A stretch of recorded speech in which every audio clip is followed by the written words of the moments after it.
Greetings. You have landed at Words Move Poetry. I am Ruby Body. It's a pleasure to be with you this Sunday, leaning in on the subject of poetry.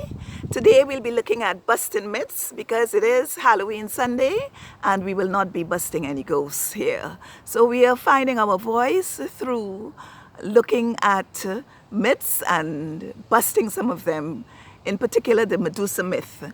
We'll be looking at the way three poets, Caroline Duffy, Patricia Smith, and Dorothy Smith, bring their voices to the Medusa myth. Why myths? Myths, as we know, are not true, but we also know that they are quite powerful. They offer the narrative to understanding a society, a civilization.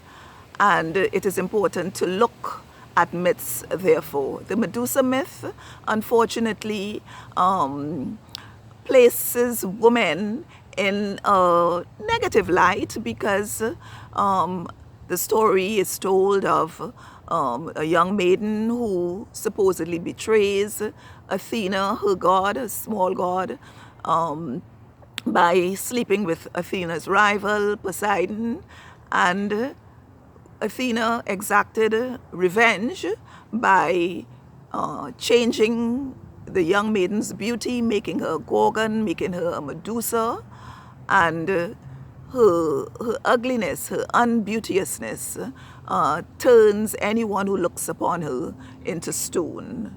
So it's quite a tragic story, it's quite a tragic narrative, but one, as you can see, is still relevant today.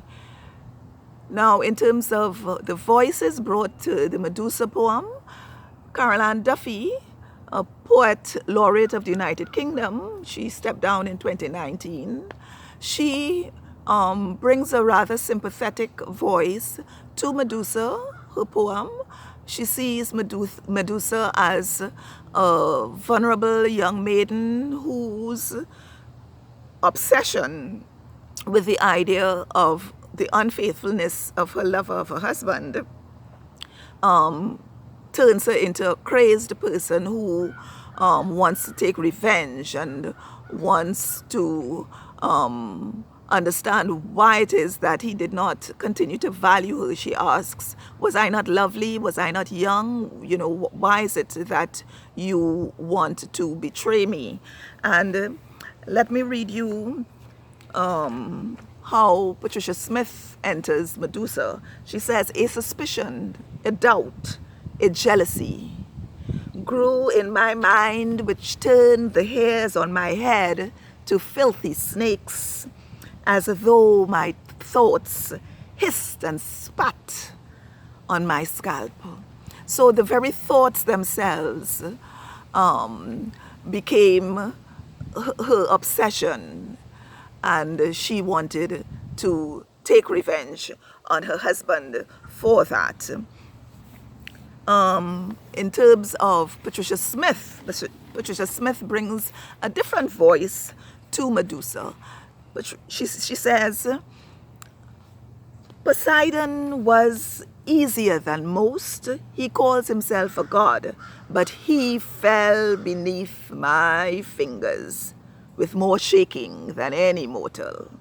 He wept when my robe fell from my shoulders. So this is a Medusa who is comfortable in her sexuality, and she feels triumphant that she's able to have that kind of scintillating sexual relationships with a god, and she does not understand why it is that Athena would deny her that and would be so angry so that she would put a spell on her, and she confronts Athena, unlike the Medusa of Miss Duffy.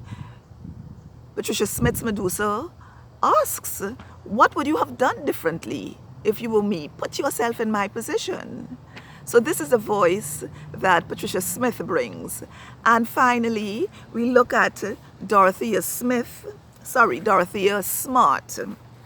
I'm getting my S's mixed up, Dorothy Smith. She is a UK-born poet, but a Barbadian parentage, so she brings the voice of the Caribbean and the voice of the United Kingdom to her poetry.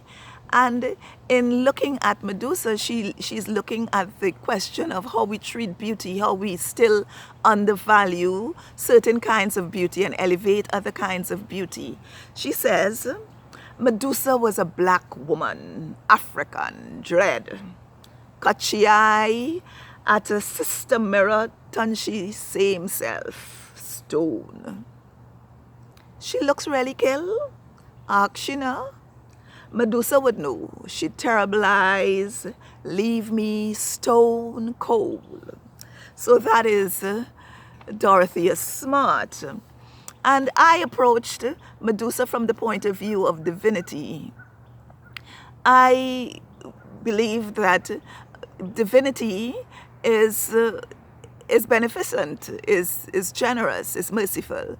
And I could not relate to someone being punished in this way for such a transgression. So I say, with arms splayed, Mama slayed.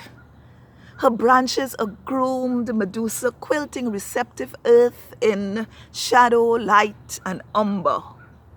Even as Yemaya hung emerald amulets where ropey vines belong. Within the tapestry, sandy soil and the towering grandam summoned memories of jeweled sea. Chosen witness to nature's tableau wondered, if this oak tree, then what of me? This is the voice of Medusa, who is dealing with a merciful divinity, a merciful God. Yes, she has trespassed, perhaps, that is debatable, but she does not suffer the fate that Athena exacted on the fair maiden. So if you like our content this week, please like and subscribe. Let us know what you think in the comments below. And I wish you an exceptional week in your power. We look forward to seeing you next week as we explore poetry. This is Words Move Poetry. Peace out.